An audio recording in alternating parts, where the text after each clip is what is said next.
করে আমাদের হযরতে ভাই মাস্টার সাহেব, সবাই জানেন যে দ্বিতীয় বক্তা, আমাদের এই খানকার মুখপাত্র বলা যায় ওনার। শিক্ষিত মানুষ, চাকরি করে, স্কুলে পড়ান, সুতরাং এই দরবারের মুখপাত্র হিসাবে আমি ওনাকে আন্তরিক অভিনন্দন জানাই। প্রথমে যেহেতু উনি যে কথাগুলো বলেছেন সে কথাগুলো হলো আসলে এই যে আব্বারই কথা, অর্থাৎ আব্বার কথা মানে এটা ওনার নিজস্ব কোনো চিন্তা ভাবনা না। যে কথাগুলো উনি বলেছেন, এই রোগ আমাদের সকলের মধ্যে থাকতে পারে, রোগ আছে বলেই চিকিৎসার দরবারে আসা হয়। আর কখন যে কি রোগ আসে, যারা আসে সে নিজেও বুঝতে পারে না। রোগ আসছে, ওই যে বলছিল জানাজা নামাজের কথা বলছিল, জানাজা নামাজ ভাই আমার হাজি সাহেব ভাই হজ করেছেন, উনি বা একসাথে 14 জন এবছরে খানকা থেকে গেছেন। আল্লাহর শুকরিয়া, ওনারা প্রমাণ করে দিয়েছেন এবং এর আগেও যারা গেছেন তারা প্রমাণ করেছেন যে মঞ্জিদপুর খানকা শরীফে যে ফয়েজ পাওয়া যায় সেই হুবহু মক্কা মদিনায় উহুদের ময়দান সহ যত জায়গা আছে, মিনা, মুজদালিফা, আরাফাত, সর্বত্রই পাওয়া যায়। একবার জোরে বলুন আলহামদুলিল্লাহ। এটি হলো এই দরবারের যারা প্র্যাকটিক্যাল বাস্তব এবছরের হজ যাত্রী। এতে আমাদের বুবু জানলা ছিলেন, মানে আপা বলতে পারি আমাদের বাংলাদেশের ভাষায়। অনেক আমাদের মেয়েরাও ছিলেন, আমি যতটুকু জানি, যদিও আমি সেই সময় আসতে পারিনি, আমার স্ত্রী অসুস্থতা এবং উনি পর্দাও নিয়েছেন, জানেন আপনারা। তো এই যে বলছিলেন যে একজন পীরের কাছে বায়াত থাকার পর আবার গোপনে আর একজন পীরের কাছে বায়াত হওয়া, তাহলে তো প্রথম পীরের বায়াত থাকে না। আমার কথা বুঝবেন ভালো করে। আপনারা একসাথে ছিলেন বা আমরা আছি, কোনো কারণে তার সাথে সাক্ষাৎ হতে পারে, কোনো কারণে তার সাথে কথা বললেন, কিন্তু তার মানে যদি আমি জানি না, যেটা আমার হাজি সাহেব ভাই বলছিল যে এই দরবারে আছেন, তলে তলে আর এক জায়গায় গিয়ে মুড়ি ধরছেন, মানে মুড়ি ধরা বন্ধুত্ব বা মেশা, কথা বলার মুড়ি ধরা দুটো কিন্তু আলাদা। খুব ভালো করে বুঝবেন, আমি ক্লিয়ার করছি, আগে ক্লিয়ার করা দরকার, আমি মনে করছি। আমার মনে হয় আমার ভুল হতে পারে, আমাকে ধরতেও পারে, তার জন্য কেউ বলতে পারে যে আপনি এটা ভুল হয়েছে, আমার সেটাও শিখবো, শেখার জন্য তো এসছি। সুতরাং আমার মনে হয় এই দরবারে যারা বায়াত, অর্থাৎ 2006 সালে আমি এই দরবারে বায়াত, আমার কথা বলছি, নিজেরটা দিয়ে শুরু করি বোঝাতে। 2006-2024 মাঝখানে আমার প্রিয়তম আমাদের জানার হাতে আমরা প্রথম আল্লাহর জিকির স্বাদ পেয়েছি। 2020-তে উনি পর্দা নিয়েছেন, তার সাথে সাথে আব্বার হাতে বায়াত হয়ে গেছে, যিনি বর্তমান শায়েখ। ওনার হাতে বায়াত হওয়া মানে একটু আগে আসামউদ্দিন সাহেব বলছিলেন, আসলে আল্লাহর হাতেই বায়াত হয়। এই নাম আপনারা সব জানেন, আমি লম্বা করছি না। সুতরাং যারা এই দরবারে আছি, আমরা এই দরবারের থেকে যারা বেরিয়ে গেছেন, তাদের সাথে এই ব্যাপারটা ভালো হয়েছে কি জানেন, তাদের সাথে সম্পর্ক না রাখাটা যদি মুর্শিদের নির্দেশ হয়। এবং আসামউদ্দিন ভাইয়ের বক্তৃতাটা আমার দারুণ পছন্দ হয়েছে। হয়তো আপনাদের কাটখাট্টা ভাষায় বলছিল বেচারা, কিন্তু কথাগুলো সুন্দর। কারণ আমাদের চলন বলন মননে ভুল হওয়া স্বাভাবিক, আর সেগুলোকে ধরিয়ে দেয় যিনি, তিনি হয় বন্ধু। আর এর উপরে তো মুর্শিদ কেবলা আছেন। আল্লাহ পাকের শুকরিয়া আদায় করছি, সেই মহান মুর্শিদের নির্দেশে আমি গুনাহগার দুটি নসিহত করবো, খুব মন দিয়ে শুনবেন। আজ কি বলবো জানি না, চেষ্টা করছি, শুরু করব। তার আগে সংক্ষিপ্তভাবে আপনাদের কাছে প্রথমে আবেদন রাখবো, প্রাণ ভরা আবেগ নিয়ে। আমাদের এই দরবারে 14 জন না 12 জন একটা টিমে ছিলেন, তারা পবিত্র হজ মোবারকে গিয়েছিলেন এবং সুন্দর করে, যখন একটা অশান্তির দারুণ আগুন জ্বলছে, 20 জুলাই, অর্থাৎ জুলাইয়ের 20, বাংলাদেশের অবস্থা আপনাদের জানা সে সময়টা। সেই সময় মক্কা মদিনার প্লেন ল্যান্ড করলো ঢাকায়। আমাদের মুর্শিদের অর্থাৎ প্রিয় আব্বার খাস নজরে, আমার বিশ্বাস খাস নজরে এই দরবারের হাজিরা সুন্দরভাবে ফিরে এসেছেন। আপনাদের কি মনে হয়? একটু হ্যাঁ বলেন। মানে পরিবেশ অনুযায়ী ওই সময় বাংলাদেশে আন্দোলন চলছে, ছাত্র আন্দোলন। আমাদের মিডিয়ায় দিয়েছে বিমান উঠছে না, বিমানও আমি আব্বাকে বলেছি, আবার বিমান তো উঠছে না, বলে আল্লাহ কি মঞ্জুর, এদের বিমানটা পৌঁছে গিয়েছে। হাজির আসব এসেছে খানকা মঞ্জিদপুরে,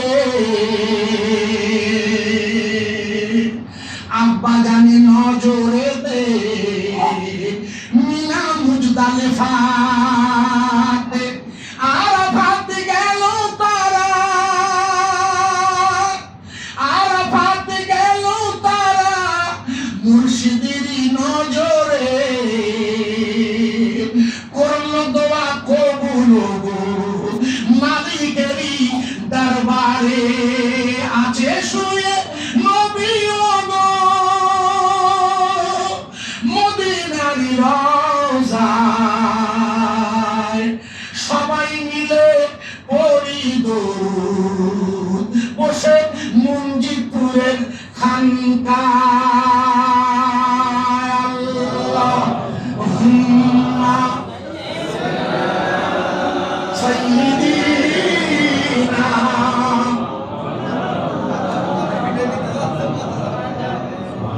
ওয়া আলা আলি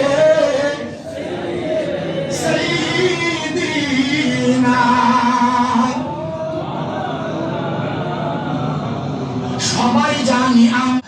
সবাই জানি আমরা ভাইয়া, উরুজ হচ্ছে জামানার মুজাদ্দিদি।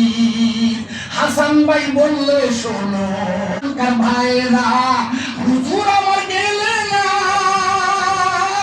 হুজুর আমার গেলে না হসপাকেতে,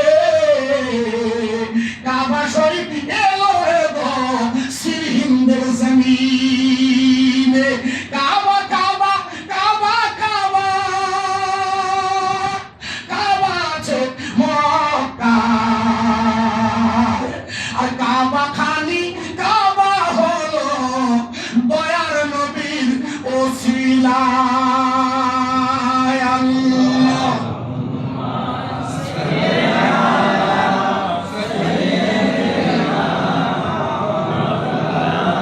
وعلى آل سيدنا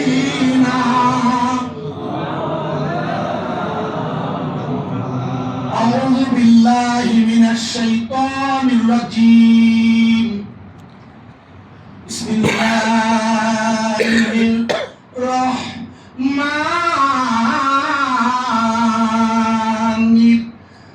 الرحيم অহুসিলা মা ফিস সুদূর। সম্মানিত আমাদের প্রিয়তম সকলের ছেলে তাজ আব্বাজান হুজুর কিবলা, সম্মানিত আমাদের খানকার সভাপতি সাহেব, বিশেষ করে যিনি আল্লাহ পাকের কুদরত হয়েছে রিটায়ারের পর হজমরাকে দিয়েছেন, এবং আমার অন্যান্য পীর ভাইরা বোনেরা যারা হজ্জি এবং হাসিন হয়ে এসেছেন, সকলের প্রতি অত্যন্ত হৃদয় নির্মাণ ভালোবাসা নিয়ে সকলের এই পবিত্রতম মাসে আমি কোরআনুল কারীমের সূরা আদিয়াত 11 আয়াত বিশিষ্ট সূরাটি, এই সূরাটির একটি আয়াত আমার মনে হয়েছে আজকের জন্য, আমার মনে হয়েছে তাই আমি আপনাদের কাছে তেলাওয়াত করেছি। আয়াতের কালিমার বাংলাটা আপনাদের সকলেরই জানা, তবু আমি একবার ছোট্ট করে বাংলাটা অহুসিলা মা ফিস সুদূর, এবং অন্তরে যাহা আছে তা প্রকাশ করা হইবে, অর্থাৎ প্রকাশ করা হবে মানুষের অন্তঃস্থিত বিশ্বাস অথবা অবিশ্বাস। কোন দিন? কিয়ামতের দিন। তার আগে কোথায় থাকবে তারা? অহুসিলা মা ফিস সুদূর আগে হবে কোথায়? মাহফিল কুবুর। এরা থাকবে কোথায়? এরা থাকবে কবরে, যেটি আমাদের প্রথম ওলামা আমার হাফেজ সাহেব, উনি মেটিয়া বুরুজের শফিকে কাঠগোলা বিশিষ্ট মুসলিমের উনি ইমাম মৌলানা হাফেজ আহমদুল্লাহ ভাইজান। এবছরে আমাদের মেটিয়া বুরুজের মৌলানা সাহেবের অসুস্থ বা আরো যারা আছেন আসতে পারেননি, কিন্তু আল্লাহ শকর উনি সুন্দর করে আপনাদের কাছে ওই কবরে মুনকার নাকিরের সওয়ালের জবাব, যেটি ওই আপনাদের কাছে কলু বালার ব্যাখ্যায় উনি আপনাদের কাছে এনেছিলেন। মনে করে দেখুন, সেদিন ভালো করে অবস্থা শুনবেন, সেদিন যখন কবর থেকে আপনাকে ওঠানো হবে, ফিল কুবুর, উঠিয়ে যেখানে নিয়ে যাওয়া হবে, ওহুসিলা মা ফিস সুদূর, ওই দিন কেবলমাত্র আপনার অন্তরের দিকটাই নজর দেওয়া হবে। সেদিন আর কিছু দেখা হবে না। কোন দিক দেখা হবে? আরে জোরে বলুন। এই জন্য আমার মুর্শিদকে বলেন, মাসায়েব আমাদের প্রথম দায়িত্ব হচ্ছে মুখের সাথে কলমের সম্পর্ক একই রকম রাখা, অর্থাৎ মুখে যেটা বলা কলম দিয়ে সেটাকেই বলানো। কিন্তু কিন্তু আমাদের মাঝে মাঝে ভুল হয়ে যায়। এই ভুল হয় বলেই সেগুলো সংশোধন করার জন্যে আমরা এই খানকায় আমাদের মৃত্যু পর্যন্ত আসা লাগবে। কারণ যতদিন বেঁচে থাকবেন ততদিন ভুল হবে ভাই। ভুল হওয়া খুব স্বাভাবিক, যেটা আপনার নজরে ধরা পড়ছে না, কিন্তু সেটা ভুল। আপনি কিন্তু বুঝতে পারছেন না যে এটা ভুল। যেমন আমার মিসেসের জানাজা হলো, আমার মিসেসের কথা বলছি, আমার মিসেসের জানাজা হলো। আমাদের এই দরবার থেকে বেরিয়ে যাওয়া অনেক লোক তারা জানতে পেরে জানাজা এসেছে। আমার কথা বুঝবেন ভালো করে, কারণ উনি জানাজার কথা বুঝবেন, আমি একটু ক্লিয়ার করে দিই। কারণ আমি এখানে বসেছিলাম তো, দেখি বুঝে তো আমার ঘাড়ে যাচ্ছে যে যেহেতু বিষয়টা আমার স্ত্রীর জানাজাটা হয়েছিল ভাই, কারণ যেহেতু বক্তা হিসাবে বা আলেম হিসাবে যারা ছিলেন এখানে খানকায় তারা বেরিয়ে গেছেন, এটা ঠিক। কিন্তু তাদের সাথে তারা যে জানাজা আসলে বসে হয়, বা তারা যে আমারটা বলছি, কিন্তু আমি আসাদুদ্দিন ভাইয়ের বোনের জানাজা বলছি না, আমি আমারটা বলছি। আমি জানতে আমি বুঝতেই পারি, আজকে বুঝলাম। বিশ্বাস করুন, আজ আমার জ্ঞান হলো, আমি এই জ্ঞানটা নিলাম এবং সাথে সাথে আপনাদের কাছে এটা আমি খোলাখুলি বলছি।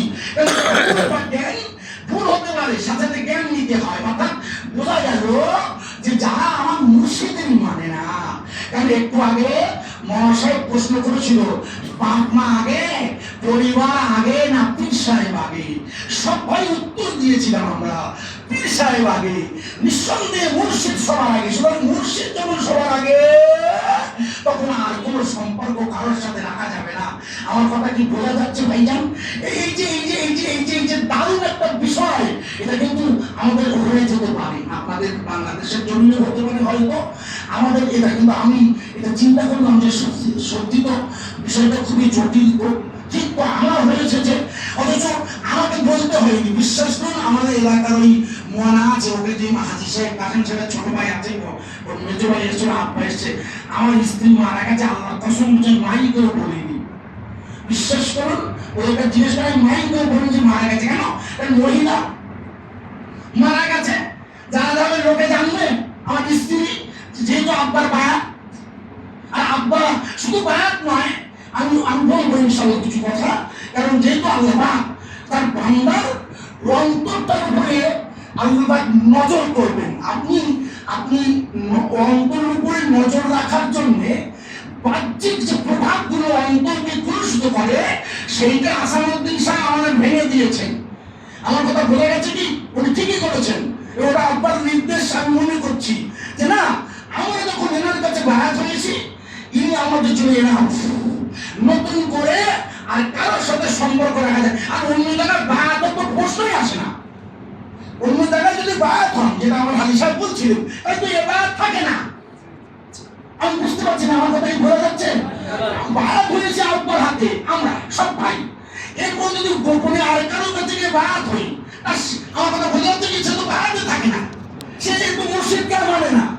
অতএব এরকম রোগ যদি হয়, আমি মনে করি এমন রোগ যদি কেন থেকে থাকে, আল্লাহ আমাকে ওই রোগ থেকে হেফাজত করেছেন। অন্য জায়গায় বায়াতের কোনো চিন্তা নেই, কিন্তু যারা এই দরবার থেকে চলে গেছে তাদের কিছু কিছু পারিপার্শ্বিক যেহেতু বিভিন্ন জায়গায় ঘোরাফেরা হয়, কখনো কখনো সম্পর্ক না থাকলেও এত কড়া হিসেবে যদি জানতাম না, আজকে জেনে গেলাম।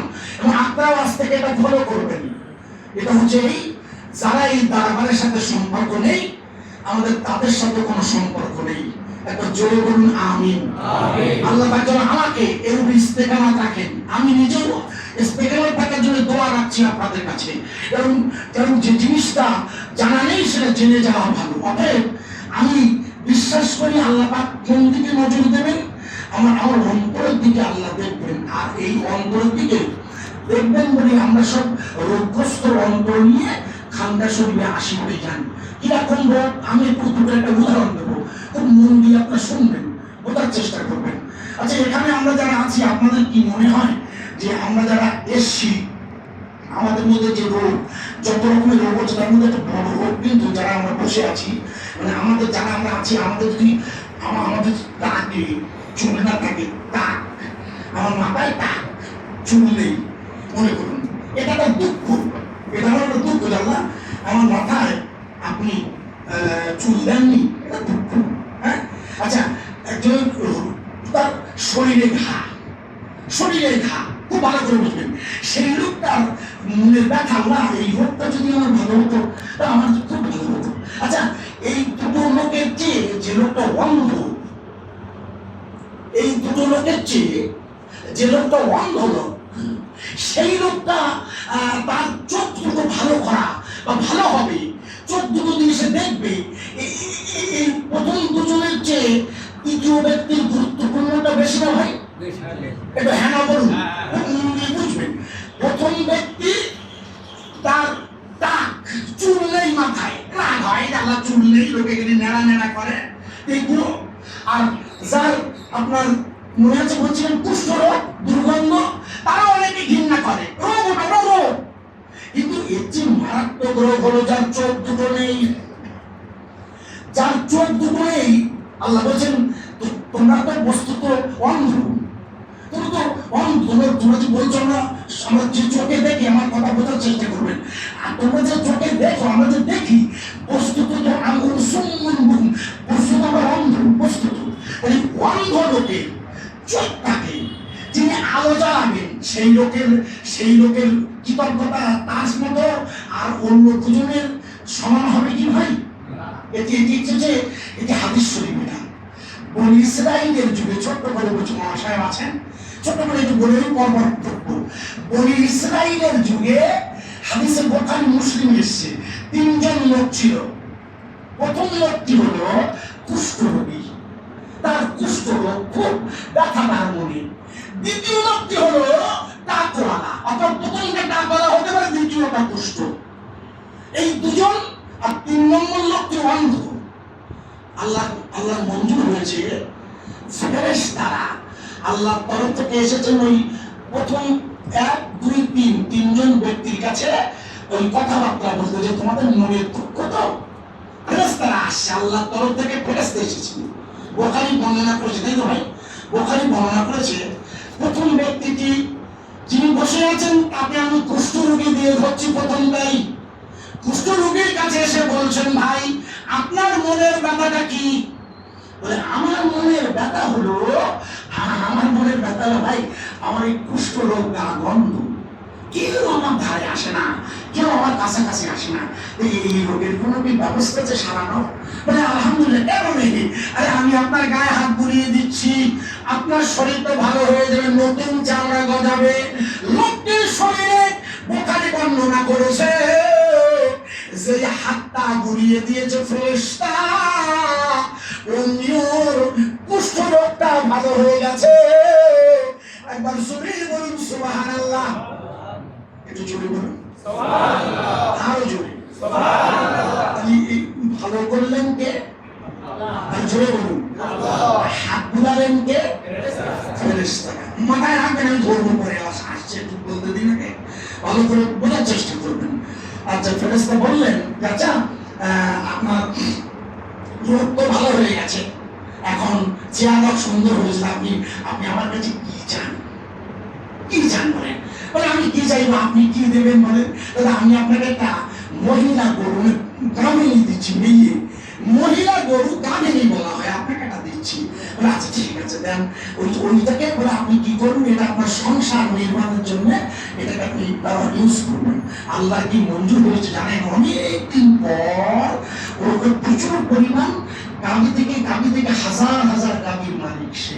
লক্ষ্য রাখুন। দ্বিতীয় ব্যক্তিটি যার মাথায় টাক, চুলটা নেই, যার এর মনের বড় ব্যথা, আল্লাহ আমার এই মাথায় যদি চুল গজাতো লোকে আমাকে টেকো বলতো না, আমাদের এই টিমটাতে একজন আমিন ছিল, ভালো আমিন, কিন্তু দুর্ভাগ্য তার মাথায় চুল ছিল না, তবে টেকু আমিন, টেকুর নামটাও বলছি না, তাকে টেকু বলতে হবে, খুব ব্যথা লাগে। মশাই এই চুল নেই বলিয়ে সব টেকু বলে। তার ফেরেশতা গিয়ে বলছে, আপনার কি খবর? বলে আমার ভাই মাথায় টাক, চুল নেই, সব লোকে খুব খারাপ করে। আপনি চিন্তা করবেন, আমি হাত বুলুচ্ছি, আমি ইনশাল্লাহ উনি হাত বুলিয়ে দিন, ওখানে হাত বুলিয়ে দিয়ে, কি বুলিয়ে দিয়েছেন? হাত বুলিয়ে দিয়েছেন। যে হাত বুলিয়েছে আর সঙ্গে সঙ্গে মাথায় এত মানে কালো কুচকুচি চুল, ও নিজেকেই চিনতে পারছে না। ফেরেশতা বলে, ভাইয়া আমি কোথায় হাদিসে ভাইয়া লেখা নেই, বলো। ফেরেশতা বলছে, ভাইয়া আপনার তো চুল হয়েছে, সুন্দর হয়েছে চেহারা, এখন আমি আপনাকে কি দেব? বলে, কি দেবেন আপনি আমাকে? একবারে আপনাকে একটা মেরিয়ে ছাগল দেবো, মেরিয়ে ছাগল, অর্থাৎ যে ছাগল বাচ্চা দেবে, মহিলা, আপনাকে একটা দেবো। ঠিক আছে, খুব ভালো হবে, আল্লাহর মঞ্জুর হয়েছে, ওনাকে একটা মহিলা মেয়ে ছাগল দিয়েছে, বুঝছেন না? আর প্রচুর ছাগলের বাচ্চা তৈরি হয়, একেবারে 4টে 3টে 6টা, হাজার হাজার। আল্লাহর হুকুম হয়েছে 3 নম্বর ব্যক্তিটি যিনি অন্ধ। আচ্ছা ভাই, এই দুটো লোকের সেই 3 নম্বর ব্যক্তিটার প্রয়োজন বেশি না? এটা হ্যাঁ বলেন। আমরা এখানে যারা এসেছি কুষ্ঠ রোগীর চেয়ে আমরা যারা আছি সব আমরা অন্ধ হয়, এটা হ্যাঁ বলেন। ওই মশার চাকরি করে, আমি সামনে বলছি, এসে গেল বলে, আমাদের ওই মন আহমদ ভাই ভালো আলেম হাফেজ, আর ভুল বুঝবেন না, আমরা সব অন্ধ ছিলাম না ভাই, সব অন্ধ, এখনো অন্ধ, এখনো অন্ধ আছে, বলো এখনো অন্ধ আছে বলে জানি না, ভুল হয়, ভুল হয়। কিন্তু কিন্তু যে জিনিসটা আল্লাহ দেবে অবশ্যই সুদূর, আমাদের সুদূর বা কলব ও অন্তর কিন্তু ইমানে ভরা, যেটা মাওলানা আমার হাজী সাহেব আহমদ ভাই বলছিল যে আর যাই হোক এখানে আমরা যারা বসে আছি আমরা সবাই ইমানদার, ঠিক না ঠিক? এই ইমান এসছে কোথা থেকে? এই ইমান এসছে এইখানটা থেকে। এইখানটাতে এসছে কেন? যদি এইখানকার সাথে আমার বড় ভাই বলছিলেন মুজাদ্দেদ আল-বেসানির সম্পর্ক আছে, তাই উনি বলছিলেন না, আমার বড় ভাই আলিপুরের, আপনারা সবাই জানেন, বলছিলেন যে আমি আমার বাড়িতে মাদ্রাসা করেছি, আমার মাদ্রাসা এই সবটা এইসব মানে প্রথাগত ঠিক না। আমার মাদ্রাসা বলা যাবে না এই জন্যে, যদি ওই মাদ্রাসা গ্রামের লোকের চাঁদা দেয় তাহলে এটা আমার বলা যাবে না। বলো ভাই, কথা বোঝা গেছে কি? ওই আপনি রাগ করেননি তো? কারণ আমাদের আমি তো বলিনি একবারও, সব লোকের কাছে টাকা নিয়ে মাদ্রাসা করি, মানে আমার মাদ্রাসা, টাকা মুক্ত কথা ভাই, ঠিক কিনা বলে? সবাই বলে চাঁদা বলো লোকের, জমি লোকের, জমি দাতাও লোকে, বোখারি পড়বে তাও লোকে, আমরা চাঁদা তুলে দেই, 60-70 বোখারি তুলে দিচ্ছি মাদ্রাসার জলসায়, কিন্তু বলছে আমার মাদ্রাসা। আমার মাদ্রাসা যদি হয় তাহলে সবটা আমার দিতে হবে, তার খাওয়া, তার পড়া, তার সবকিছু নিজের অর্থে, এবং সেটা জাকাত দেওয়া যাবে না।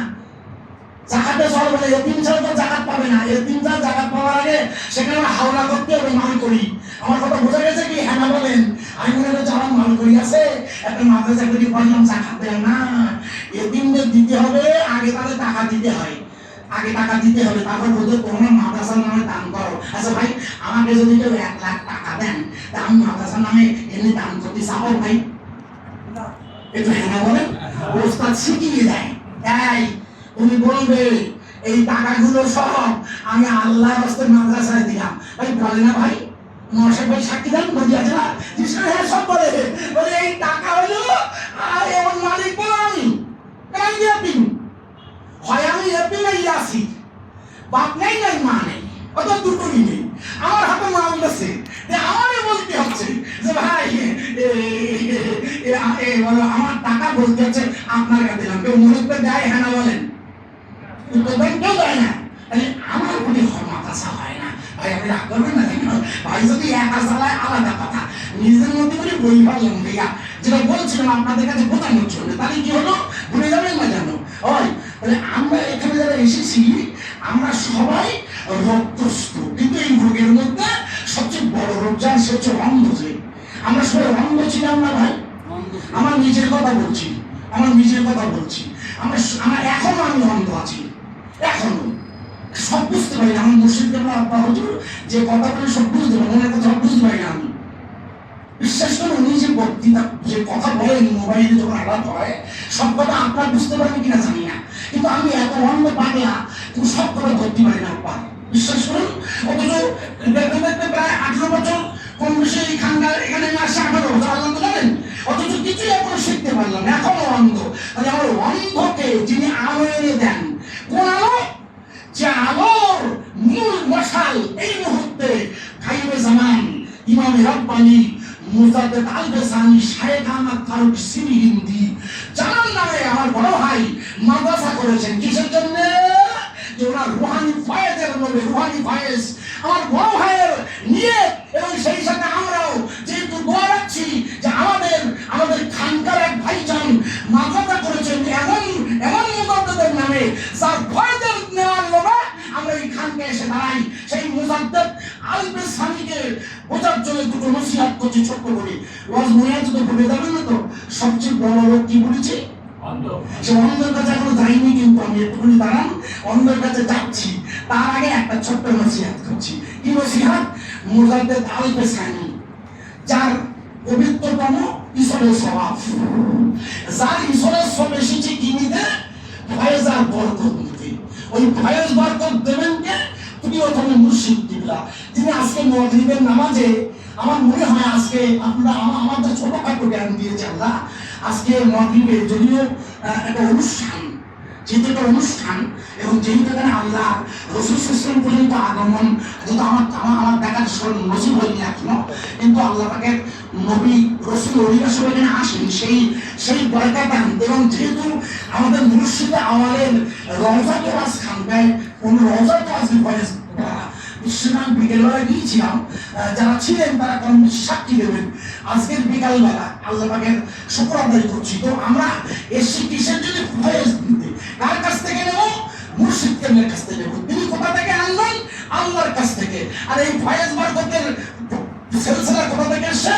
আমাদের রাসূল পাক থেকে এসেছে। ভায়া মুজাদ্দেদ আল-বেসানি, তাই মুজাদ্দেদ আল-বেসানি কেমন একটু জেনে রাখা দরকার। এটা জানলে অন্ধের কাছে যাওয়া যাবে, আর এটা জানলে আমি যাবো, এটা জানলে আপনি জানতে পারবেন আমার মুর্শিদ বর্তমান কেমন। যিনি পর্দা নিয়েছেন ওনার গুণের কোনো আলোচনা আমার মধ্যে শোভা পায় না, কিন্তু বর্তমান যিনি আছেন ইনি কেমন, এটা অন্তত আমি না বললে আমার অন্যায় হবে। আমি আমার অভিজ্ঞতার কথা বলবো, এই জন্যে আমি এখানে দাঁড়িয়েছি, দুটি কথা বলছি। আপনার মনে করবেন, আপনার মনে নেই, একটু মনে করুন। নবী করিম সাল্লাল্লাহু আলাইহি সাল্লাম লিখেছেন কে? মুজাদ্দেদ আল-বেসানি, আমি নই। আল্লাহ নবী করিম সাল্লাল্লাহু আলাইহি সাল্লাম বলছেন, জিবরিল আমি আমার কাছে এসেছেন। জিবরিল এসে বলছেন, ইয়া রাসূলুল্লাহ, অমুক ব্যক্তি অর্থাৎ অমুক ছেলেটি, এই তরুণ ছেলেটি আগামীকাল ওর মৃত্যু হবে। ইয়া রাসূলুল্লাহ, ইয়া হাবিবাল্লাহ, ওই ছেলেটির মৃত্যু হবে আগামীকাল। জিবরিল আমিন বলছেন মুজাদ্দেদ আল-বেসানি, ভালো করে শুনবেন, কি হবে? মরণ হবে। নবী করিম সাল্লাল্লাহু আলাইহি ওয়াসাল্লাম শুনলেন, জিবরিল আমিন বলে গেছেন, শুনে ছেলেটাকে কোলের কাছে ডাকলেন, দেখুন চাচা, ও তরুণ, তোমার কি কিছু চাওয়া পাওয়া আছে? ও কিন্তু জানে না, ও যে কাল মরণ হবে এ খবর তো জানে না। আমার কথা বোঝা যাচ্ছে কি? আমরা জানি আমাদের মরণ হবে, এটা আমরা কি জানি? কিন্তু মুর্শিদের আল্লাহর ওলিরা আমার প্র্যাকটিক্যাল বলছে, আমি বলবো আমার প্র্যাকটিক্যাল অভিজ্ঞতা, আমার স্ত্রীকে দিয়ে একটুখানি না বললে আমার অপরাধ হবে মারাত্মক। একটু করেন যেটা বলছিলাম যে জায়গাটা, ভাই নবী করিম সাল্লাল্লাহু আলাইহি ওয়াসাল্লাম ছেলেটাকে জিজ্ঞেস করছি, চাচা তোমার কাছে আমার প্রশ্ন, তোমাকে জিজ্ঞেস করছি, বলে তোমার এখান থেকে তুমি কি চাও? সেটা বলছে যে আমি একটি যুবতী বিবাহ করতে চাই এবং আমার হালুয়ার আকাঙ্ক্ষা করবো। বলছে আমি একটি যুবতী নারী আর হালুয়ার আকাঙ্ক্ষা, হালুয়া খেতে চাই। ছেলেটির মুখের কথা শুনে নবী করিম সাল্লাল্লাহু আলাইহি ওয়াসাল্লাম বললেন, হুজুর বললেন, মানে হুজুর তো জানেন, বলে গেছে কে? এই খাটবেই কালকে যখন মরণ হবে, আজকে বিয়ে, আজকের রাতটার শেষ রাত, এ খুব কঠিন অবস্থা না? আল্লাহ নবী সাল্লাল্লাহু আলাইহি ওয়াসাল্লাম সাহাবাদের দ্বারা ব্যবস্থা করে দিলেন। ওই ছেলেটার সাথে একটা তরুণীর বিবাহের বন্ধন বাঁধিয়ে এবং হালুয়া দিয়ে ওই ছেলেটির মনে আশাটা আল্লাহ রাসূল সাল্লাল্লাহু আলাইহি সাল্লাম পূরণ করে দিলেন। যদিও আল্লাহ রাসূল জিবরিলের কথা অনুযায়ী আগামীকাল মারা যাবে এই খবরটা হুজুর জেনে গিয়েছে, তবু আল্লাহ রাসূল জিজ্ঞেস করলেন রাতের বেলা ওই তরুণী স্ত্রীকে সঙ্গে নিয়ে এবং ওই হালুয়ার প্লেটটা কাছে নিয়ে ওই ছেলেটি বসে যখন হালুয়া নিয়ে স্ত্রীর সাথে আলাপ করে নতুন বিবাহের বন্ধনের এটা জীবনের একটি সেরা রাত, সেই রাতের বেলা যখন কথা বলবে ওই সময়ে একজন ফকির এসে বলছে সাহেবের দাওয়াত বাড়িতে কে আছো? আমি বড় ক্ষুধার্ত, প্রচন্ড ক্ষুধা আমার, কেউ আছেন আমাকে কিছু খেতে দেবেন? খুব খিদে পেয়েছে আমাকে, যদি একটু দেন খুব উপকার হয়। বলে আপনার খিদে পেয়েছে? কানে গিয়েছে ছেলেটির, স্ত্রী ছিল পাশে, ও করলো কি হালুয়ার প্লেটটা নিয়ে মুজাদ্দিদ আল-গাজ্জালী বলছেন হালুয়ার প্লেটটা নিয়ে ও সোজা ওই ফকির সাহেবের কাছে গেল, বলে এই নেন। ফকির সাহেব চলে গেল, রাত শেষ হয়ে গেছে, সকালবেলা খোঁজ নিচ্ছে এই ওর খবরটা কি দেখো তো, কোনো তো খবর এখন আসছে না, সূর্য অনেকটা আলো দিয়েছে, লোকজন কোনো খবর আনে কেন, যমুক মারা গেছে। আল্লাহ নবী সাল্লাল্লাহু আলাইহি ওয়াসাল্লাম বললেন কি একজন অত্যন্ত নিকটতম লোককে আল্লাহ রাসূল পাঠিয়ে দিলেন, দিয়ে বলেন যাও তুমি জেনে এসো ওই লোকটির অবস্থাটা কি। আল্লাহ নবীর দরবারে এসে লোকটি বলে ইয়া রাসূলুল্লাহ ইয়া হাবিবাল্লাহ ওর সাথে সাক্ষাৎ হয়েছে, ও তো দারুণ সুস্থ এবং সুন্দরভাবে স্ত্রীকে নিয়ে বসবাস করছে আনন্দের মধ্যে। একবার জোরে বলা যাবে না সুবহানাল্লাহ? সুবহানাল্লাহ তো বললেন, কিন্তু জিবরিল আমিন যে এই আমার একটা দোষ না বুঝে বলি অনেক সময়, জিবরিল আমিন যে ভুলে গিয়েছিল মরণ হবে সেটা যে হয়নি। খুব ভালো করে শুনলেন, জিবরিল আমিন আলাইহিস সালাম বললেন আর মারা গেছে, মারা যায়নি। নবী সাল্লাল্লাহু আলাইহি বলে সর্বনাশ, সে মারা যায়নি? বলে না হুজুর। বলে কি করি, কি হলো? জিবরাইল আমিন এসে হাজির। আল্লাহ রাসূল বলছে ভাই জিবরিল, আল্লাহর হাবিব বলছে ভাই জিবরিল ব্যাপারটা কি হচ্ছে বলুন তো? আপনি বলে গেলেন মারা যাবে। বলে ইয়া রাসূলুল্লাহ যা বলেছিলাম ঠিক বলেছিলাম, কিন্তু মুশকিল হয়েছে আপনি খবর নিয়ে দেখুন ও যখন ওর স্ত্রীকে নিয়ে ওই বিছানায় বসে জীবনের সেরা রাত কাটাবে, হালুয়ার পেয়ালার সামনে স্বামী স্ত্রী খাওয়া দাওয়া করে বড্ড ভালোবাসা। ইয়া রাসূলুল্লাহ ওই সময় একজন ফকির এসেছে, সে বড় ক্ষুধার্ত। ওই ফকিরটা যখন খাবার চাইছে ও খাবারগুলো ফকিরটাকে দিয়ে দিয়েছে, বিনিময়ে আপনি লোক পাঠিয়ে দেখুন ও যে খাটে বসেছিল ওই খাটের গদির তলায় বৃহত্তম একটা বিষধর সাপ আল্লাহর তরফ থেকে গিয়ে হাজির। কিন্তু মুশকিল হলো ওই হালুয়াটা ও আল্লাহর হস্তে, আল্লাহর জন্য ও দান করেছে, ও আল্লাহর ভালোবাসায় ফকিরকে দিয়েছে।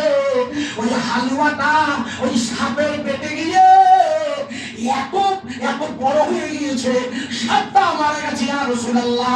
অতএব ওর মৃত্যুটা হলো না ইয়া রাসূলুল্লাহ। বলো ওর মৃত্যু হলো না। ভালো করে শুনবেন, আমার কথা বোঝা যাচ্ছে? হযরত মুজাদ্দিদ আল-গাজ্জালী হুজুর বলছেন যে এই বিষয়টা এটা হচ্ছে কি বলুন তো, এটা হচ্ছে ভাগ্যের বিষয়। এটা কিসের বিষয়? এটা ভাগ্যের বিষয় না? কি গো ভাগ্য নয়? আমার কথা বলা যাচ্ছে না মানুষের? এটা তো ভাগ্য। কেন?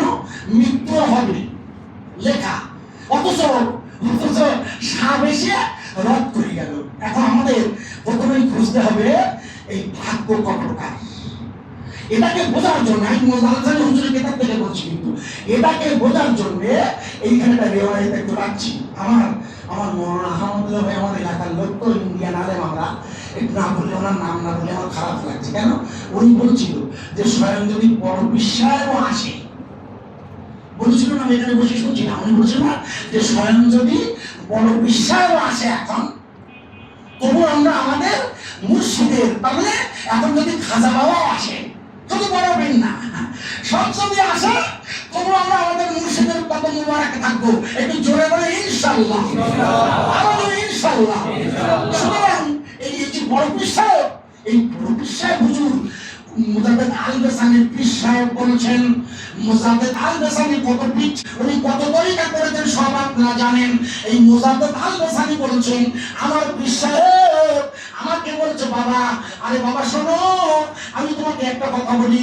বড় পীর সাহেব তার কোনটা লিখতে বলেছেন, আমি আব্দুল কাদের জিলানী, আমি আব্দুল কাদের জিলানী একমাত্র পারি ওই নির্ধারিত ভাগ্যটাকে পরিবর্তন করতে। আজ পর্যন্ত আর কারো ক্ষমতা হয়নি, আমি আব্দুল কাদের পারি ওই ভাগ্যটা পরিবর্তন করতে। যেহেতু ভাগ্যটা দুই ভাগে বিভক্ত, এই দুটো ভাগের যে কোনো ভাগের প্রথম ভাগটা বলছি তার নাম কাজায়ে মুআল্লাক, মুখস্থ রাখেন। আর দ্বিতীয় ভাগের মাঝে কাজায়ে মুবরাম। এই কাজায়ে মুবরাম এটা হচ্ছে একেবারে স্ট্যান্ডার্ড, একে বলে ওয়াকাত্ত, যার কোনো পরিবর্তন করা যায় না। হযরতে বড় পীর গৌস সামদানি আব্দুল কাদের জিলানী রাহমাতুল্লাহ আলাইহি বললেন, নিঃসন্দেহে আমি ওই মুবরাম, বোঝা যাচ্ছে কি মুবরাম, আমি ওই অকাত্য ভাগ্যটাকেও পরিবর্তন করার ক্ষমতা রাখি। এই জানি ভাই, এই ইসরা এবার সুবহানাল্লাহ হবে না, না হবে না, কেন হবে না? সুবহানাল্লাহ হবে না, কি আশ্চর্য! নির্ধারিত ভাগ্য পরিবর্তন করতে পারবেন বলছেন উনি। এই কথাটা আপনি শুনবেন, সুবহানাল্লাহ। আল্লাহ কোরআনে কি বলছেন? আশ্চর্য! আল্লাহ কোরআনে বলছেন, লক্ষ্য করুন, আল্লাহ বলছেন কোরআনে কাজায়ে মুআল্লাক, যেটাকে নয় দোলায়মান অদৃষ্ট, যেটা দোদুল্যমান। আল্লাহ বলছেন, ভালো করে শুনে নিন, এই আর কাজায়ে মুবরাম মুসলিম কয় ভাগ করলাম? আমি না, মুজাদ্দেদ আল বেসানি। তাহলে কাজায়ে মুআল্লাক আর কাজায়ে মুবরাম, হ্যাঁ, আর মুবরাম যাই বলেন বানান, ময়কার ব হলন্তা রাকার মুবারাম, মুবরাম বাংলায় বলছি।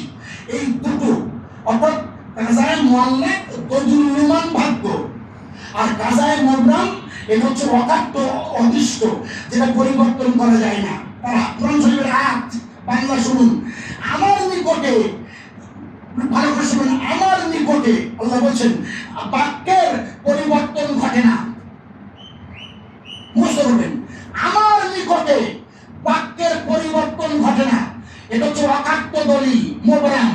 আচ্ছা, বড় পীর সাহেব বলছেন, আমার কথা কি বোঝা যাচ্ছে? বড় পীর সাহেব বলছেন আমি ওটাকে পরিবর্তন করতে পারবো না, কিতাবে লেখা আছে। মুজাদ্দেদ আল বেসানি বলছেন, আমার পীর সাহেব আমাকে বলছেন যে উনি লিখেছেন আমার কিতাবে। আমি খুব চিন্তায় পড়ে গেলাম, কারণ বড় পীর সাহেব মানে কি? সকলের বড়, জমানার বড়, আমাদের দোয়া তো আছে উনি, সব জায়গায় আছে উনি। খুব চিন্তায় পড়ে গেলেন উনি। মুজাদ্দেদ আল বেসানি বলছেন, আমি এবার কি করলাম, আমি এইটা নিয়ে চিন্তা করতে করতে আল্লাহর কাছে খুব অনুনয় বিনয় করে আল্লাহর কাছে কান্নাকাটি করছি। কেন? আমি লক্ষ্য করে দেখছি আমার একজন নিকটতম ব্যক্তি সে জাহান্নামে যাবে। আমার বলা হচ্ছে না, আমার একজন নিকটতম ব্যক্তি সে খুব বিপদগ্রস্ত। এখন দেখছেন, বুঝি সে কিন্তু ওনার বন্ধু, উনি বলছে আমার বন্ধু, আমার বন্ধু বিপদের মধ্যে, আমার বন্ধু বিপদের মধ্যে, বলে আমার বন্ধু বিপদের মধ্যে। ভাই, আমরা মুর্শিদ কেবলা সালেক, আমাদের বিপদটা মুর্শিদের বিপদ না। খুব ভালো করে বুঝবেন, আমাদের বিপদ মানে হলো মুর্শিদ কেবলার বিপদ। এই রাত দুটোর সময় যখন ঘুমাচ্ছেন, আপনি মোবাইল করেছেন, এত বিপদের মধ্যে উনি না ধরলে রাগ করবেন, ধরলেও না ঘুম হবে না। কারণ যেই ধরনের ধরনের সমস্যার কথা বলবেন, রাত দুটোর সময় ফোন করেছেন আপনি, তার সমস্যার কথা তো বলবেন, উনি একটু ঘুমাবেন, হয়তো নিয়ত করছেন শরীয়তে হক, কিন্তু এমন ফোন এলো আর ঘুম হলো না। আমার বিপদ মানে ওনারই বিপদ। সুতরাং ওই মুজাদ্দেদ আল বেসানি হুজুর বলছেন, আমি যখন দেখলাম যে আরশে মুআল্লায় লেখা আছে আমার বন্ধুরই বিপদ, আমি খুব চিন্তিত হয়ে গেলাম। তার মানে বোঝা যাচ্ছে যে আরশে মুআল্লা ওই ওখানে লেখাটা বোঝা যায়, ওখানে বোঝা, কেন বোঝা যায় পরে বলছি। আর আমাদের যে সর্বকাছ ওই কলম থেকে সুলতান আসকার পর্যন্ত এই সবকটা তোর কত দূর? আশাদ আশাদিন পর্যন্ত দূর। মোহাম্মদ আফজাল লিখেছেন, এই জন্য বলেছেন, ওই জন্য ভাই বলছিলেন না যে খানকার ধুলোবালি, আরে একটু আগে ভাই বলেনি কি আশ্চর্য, মোহাম্মদ ভুলে মুশকিল। উনি বলছেন না যে কলম রোসের কপি আফা, এটা খানকার ধুলোবালি। আসলে ওর দর বেশি দূর না, ভালো করে শুনলেন। এই হাসি মোহাল্লায় লেখা দেখে উনি খুব চিন্তার মধ্যে পড়েছে যে কি সর্বনাশ, কি হবে।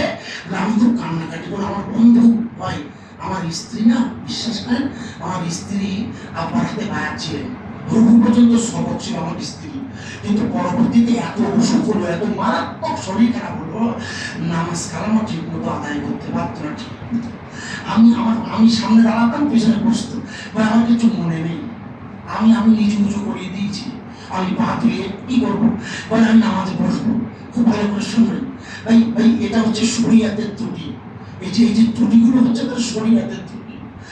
আমার মসজিদকে আমার স্ত্রী যখন মারা যাচ্ছে, বুঝেছে, আমার মসজিদ আমি জানি না, কিন্তু উনি ওনার দরবারে বসে এটা বলছে এই জন্যে, কারণ ওনার নজরটা লক্ষ্য করেন। উনি এইখানে বসে আছেন, কিন্তু জাহাঙ্গীর ভাই মোরাগাঁওতে কালীগঞ্জে, আল্লাহ চাইলে ওরা এখনই হাজির হতে পারে। ওখানে গিয়ে হাজির হয়ে আমরা তো শুরু বলি বিশ্বের ভারতে যাচ্ছে না, বিশ্বের ভারতে যায় না, ভিসা হচ্ছে না, আমরা সব বিশ্বের খুব পাগল হই। কিন্তু প্র্যাকটিক্যাল আপনি যখন মোরাগাঁওয়ে পড়বেন, বিশ্বাস করুন, আর আমার একটু অভিজ্ঞতা আছে, আমার অ্যাক্সিডেন্ট হওয়ার সময় উনি পৌঁছাতে পারেন। তাই মুর্শিদের দায়িত্ব কি, যে রাত দুটোর সময় ফোন এসে নিশ্চয়ই আমার মুরিদটা বিপদের মধ্যে, আয়োজন মাসের স্ত্রী অসুস্থ, জানতেন আপা, নিশ্চয়ই মুসিবতের মধ্যে। এটাই হলো মুর্শিদের নজর, বন্ধুত্বের, এটি হচ্ছে বন্ধু, এই নজর রাখতে হয়। তাই মসজিদ আল-বাসারি বলছে যে আমি আমার ওই বন্ধুর নামটা দেখে আমি খুব অবাক হয়ে গেলাম যে আমার বন্ধুর নাম ওখানে। আল্লাহর কাছে আমি কাঁদতে লাগলাম, দারুণ ভাবে কান্নাকাটি করলাম, এত কান্নাকাটি করলাম, কিন্তু কোনো ফয়সালা হলো না। আমি যখন ফয়সালা হলো, আল্লাহ বলেন ওইটার সাথে শর্ত যুক্ত আছে, শর্ত। এ মোজাদ্দেদ শুনুন, ওখানে দুটো শর্ত আছে, সেই শর্তটা আপনাকে পূরণ করতে হবে। এই জন্য আল্লাহ তরফ থেকে জানানো হলো কাজায়ে মুআল্লাক আবার দুই প্রকার, অর্থাৎ বদুল্যমান ভাগ্য, এটা হলো আবার দুই ভাগে বিভক্ত। এটা জটিল লাগছে কিন্তু আমরা সোজা করছি। কাজায়ে মুআল্লাকটা আবার দুই ভাগে বিভক্ত।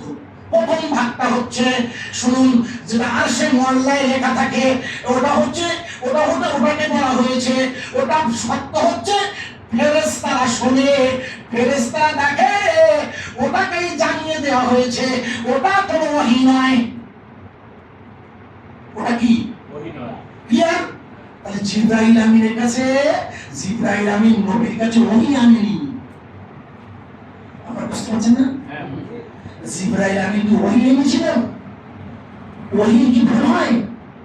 না, ওহীর কোনো ভুল নেই, ওটা ওহী নয়, ওটা জিবরিল আরশে মুআল্লায় লেখা দেখেছিল। আমার কথা বোঝা যাচ্ছে কি? হ্যাঁ না বলুন, বোঝা যাচ্ছে কি? তাহলে তো ভাই জিবরিল যদি আরশে মুআল্লায় লেখা দেখতে পায়, আমার মুর্শিদ পায় না ভাই? তাই তো এই অন্ধ পাগলাটা এখানে পড়ে থাকবে ইনশাআল্লাহ। দোয়া রাখবেন, নানান সমস্যা থাকবে, জীবন মানেই সমস্যা, তবু এতটুকু তো জ্ঞান আল্লাহ দিয়েছেন, সেই জ্ঞানের পেতে বলছি আমি বিশ্বাস রাখছি ইনশাআল্লাহ, বলে যে আল্লাহ নিশ্চয়ই রহম করবেন, চাইলে আল্লাহ দেয়।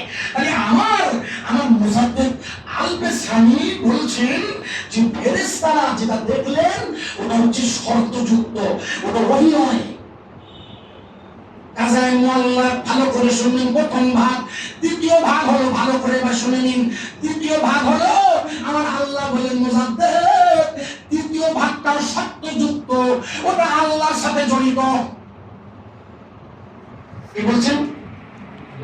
ভালো করে শুনে, আল্লাহ বলছেন আমার মুজাদ্দেদ ওই দ্বিতীয় ভাগটা, দ্বিতীয় কাজায়ে মুআল্লাকা দুটো ভাগ। প্রথম ভাগ ফেরেশতাদের সাথে সম্পর্ক, আর দ্বিতীয়টা হলো আমি আল্লাহ আমার সাথে সম্পর্ক। এই সম্পর্কটাকে অনেকে বলেছেন মুবরাম। সুতরাং বড় পীর আব্দুল কাদের জিলানী দৃশ্যান দিচ্ছেন মোর্শেদ আল বেসানি, যে বড় বিশ্বাস যেটা বলেছিলেন যে আমি ওই অকাট্য দলিল পরিবর্তন করতে পারি, ওটা ঠিক নয়। ওটা হলো ওটা উনি মোবরাম মনে করেছেন, আল্লাহর সাথে সম্পর্কিত মনে করে, কিন্তু ওটা কোনো অবস্থাতেই কি নয়, যেখানে বড় বিশ্বাস শেষ, অর্থাৎ বড় বিশ্বাসের ওই মোবরাম পর্যন্ত যেটা দৌড়, সেই পথটাকে দূরে সরিয়ে দিয়ে মোর্শেদ আল বেসানি পৌঁছে গিয়েছেন। কতদূর পৌঁছে গিয়েছেন আমি জানি না, আমার যেহেতু সব সবক নেই, কতদূর পৌঁছাতে পারেন উনি আমার জানা নেই, কারণ যতদূর উনি পৌঁছাতে পারবেন ততদূর আমার মুর্শিদে পৌঁছাবেন। কারণ মুর্শিদ পৌঁছাবে এই কারণে, তাহলে মুজাদ্দেদের সার্থকতা হবে না। মোর্শেদ আল বেসানির ওই মাকতুবাত শরীফ কথা, ওনার বায়ান পূর্ণতা হবে না যদি আমার মুর্শিদের মধ্যে ওই গুণ না থাকে। এবং 100% আমার বিশ্বাস, আমার নিজের শরীর দিয়ে, আমার স্ত্রীর মৃত্যু দিয়ে, এটা আমার বিশ্বাস পূর্ণ মাত্রায় যে আল্লাহ পাক ওনাকে শুধু আরশে মুআল্লা নয়, এটা বললে অত্যুক্তি হয়ে যাবে, যেটা বড় পীর আব্দুল কাদের জিলানী মোবরাম হয়েছিল, সেটা হযরতে মোর্শেদ আল বেসানি বললেন যেটা মোবরাম, তবে তদুল্য মানের দ্বিতীয় ভাগ, ওটা ওই দ্বিতীয় ভাগ মোবরাম নয়, যেটা আল্লাহ বলেছেন অকাট্য, যেটা কেউ কাটতে পারে না। ক্লিয়ার আপনারা? যে মুজাদ্দেদ জামানের অর্থাৎ মোর্শেদ আল বেসানি তরিকা করছি, যিনি অন্য পীর সাহেবের তরিকাগুলোকে কেটে কুটে গুছিয়ে দিয়ে খাস মুজাদ্দেদিয়া তরিকা আমাদের কাছে পৌঁছে দিয়েছেন। আমরা এই আব্বার কাছে বায়াত করে হয়তো ভুলবশত, আমি আমার নিজের ভুল স্বীকার করে নিচ্ছি, হয়তো ভুলবশত যারা এখান থেকে কেটে গিয়েছে তাদের সাথে সম্পর্ক রেখেছি, দাঁড়িয়েছি, কথা বলেছি, কথা বুঝতে পারছেন না? হ্যাঁ, কোনো ধারণা আছে তার মধ্যে বলা হবে, সেটা আমি ব্যাখ্যা করছি না কি কারণে কথা বলতে হয়, আমার কথা বলছি। তার মানে কি এই যে আমরা আব্বাজান হুজুরকে, আব্বাজান হুজুরের এই যে আমার যে অন্ধত্বটা মনে আছে বুখারী শরীফের হাদিসে, একটু পরে আবার যাচ্ছি, ছোট্ট করে এখানটা রাখবো, মোর্শেদ আল বেসানির এই জায়গাটা, অর্থাৎ উনি প্রমাণ করে দিলেন বড় পীর সাহেবের ওই মোবরাম যে ধারণা করেছেন যে আমি ছাড়া কেউ পরিবর্তন করতে পারি, এটা ঠিক নয়। এটা একমাত্র আল্লাহ যেটা বলেছেন মোবরাম পরিবর্তন, ওটাই ঠিক। দোদুল্য মানটা পরিবর্তন করা যায়। একবার জোরে বলুন সুবহানাল্লাহ, আর জোরে বলুন। কেন? ওই অকাট্যকে পরিবর্তন করা মানে আল্লাহর অস্তিত্বে হাত দেওয়া না। এ ভাই, আল্লাহর অস্তিত্বে হাত দেওয়া না, সরাসরি আল্লাহকে দেখা করা না, জানি না বুঝতে, আল্লাহকে দেখা করা।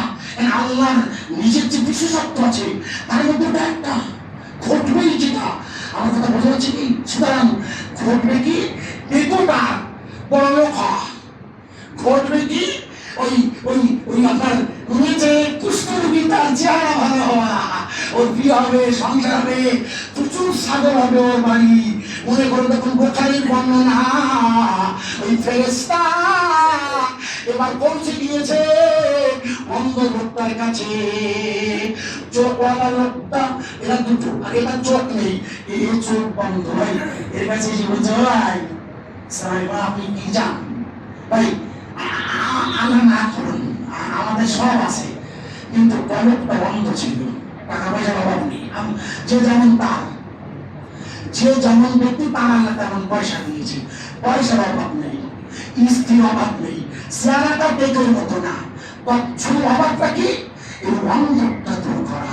যে অন্ধটা দূর করার জন্য ফেরেশতা যখন পৌঁছে গিয়েছে, জিজ্ঞেস হলো, ভাই তুমি আমার কাছে কি চাও? বলে আমার এই চোখ দুটো একটু ভালো করে দিতে পারেন আপনি? বলে এই চোখ দুটো বলে কেন? বলে সুন্দর পৃথিবীটা একটু দেখতে পাই না, আল্লাহর এই সুন্দর জগৎ এটা আমি বুঝতে পারি না, আল্লাহকে এটা একটু ভালো করে দেবেন, মনে করে দেবেন। ফেরেশতা কি করলেন? চোখে হাত দিলেন, আর কি হলো? আলো এসে গেল।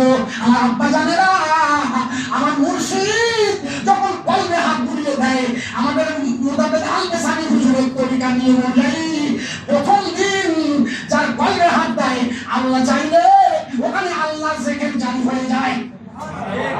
ঠিক না? ঠিক। এই প্রথম দিনেই অন্ধ ঘুষিয়ে গেছে, কিন্তু প্রথম দিনেই আল্লাহকে শুকরিয়া আদায় করছি যে আমার অন্ধত্ব রবিকুল ভাইয়ান আমাদের অন্ধত্বটাকে ঘুষিয়ে দিয়ে অবশ্যরা মাফি সুদূর, ওই কবরে যেখানে ওঠার পরে কিয়ামতের মাঠে আল্লাহ পাক আমাদের ঈমানটা দেখবেন, সেই ঈমানটা উনি মজবুত করার জন্য দীর্ঘ সময় ধরে মেহনত করে সারা দিন বাজার ঘাট ছেড়ে দিয়ে উনি আমাদের জন্য সময় দেন। তাই মুজাদ্দিদ আল-বেসামি উনি লিখেছেন, এই তরিকার বৈশিষ্ট্য কি জানেন আপনি? এই তরিকার একটা বৈশিষ্ট্য শুনে নিন। এই তরিকার একটি বৈশিষ্ট্য হচ্ছে, একটু লক্ষ্য করবেন, এই তরিকার বুজুর্গগণ তাদেরকে মুহূর্তের মধ্যে যেরূপ আত্মিক সম্বল প্রদান করিয়া থাকেন, তেমনি হুজুর আগাহী অর্থাৎ বিরাজ চৈতন্য দান করিয়া থাকেন। লক্ষ্য করেন, আপনাকে আমার বলছি, এই তরিকার মুর্শিদ কি করেন? তিনি কি করেন? তাদেরকে হুজুর আগাহী, ভাষাটা বলা আমার নয়, বিরাজ চৈতন্য, অর্থাৎ আমরা ছিলাম অচৈতন্য না ভাই, সেটাকে চৈতন্য করিয়ে দেয় কি মুর্শিদ না? আল্লাহ বুঝতে পারছেন না? তাহলে যিনি আমাদের অচৈতন্যকে চৈতন্য প্রদান করেন, তিনি কি করেন? তিনি আমাদের কি করতে পারেন? তিনি আমাদের সামান্য অমনোযোগী হলেই সম্বন্ধকারী ব্যক্তিকে উনি ভিখারি করেও দিতে পারেন। পারেন না? পারেন না? হ্যাঁ না বলুন। তাহলে যিনি আমাদের ওই কলবটাকে দ্বন্দ্ব থেকে পরিষ্কার করিয়ে দিতে পারেন, তিনি অসন্তুষ্ট হলে, ক্রুদ্ধ হলে তিনি সলভ করতে পারেন না? পারেন না? ঠিক কেন দিতে পারেন তো? খুব সাবধান আমরা যেন এমন বেয়াদবি না করি যাতে উনি ক্রুদ্ধ হয়ে, আমাদের ভুল ত্রুটি হলে মাফ করবেন, কিন্তু উনি যেন ক্রুদ্ধ হয়ে, আমি আজিজুল এবং আমরা যারা পীর হয়ে আছি, আমাদেরকে যেন উনি সুযোগ করে নেন। ওয়া আলাইনা ইল্লাল বালাগ। আল্লাহুম্মা সাল্লি আলা সাইয়্যিদিনা মাওলানা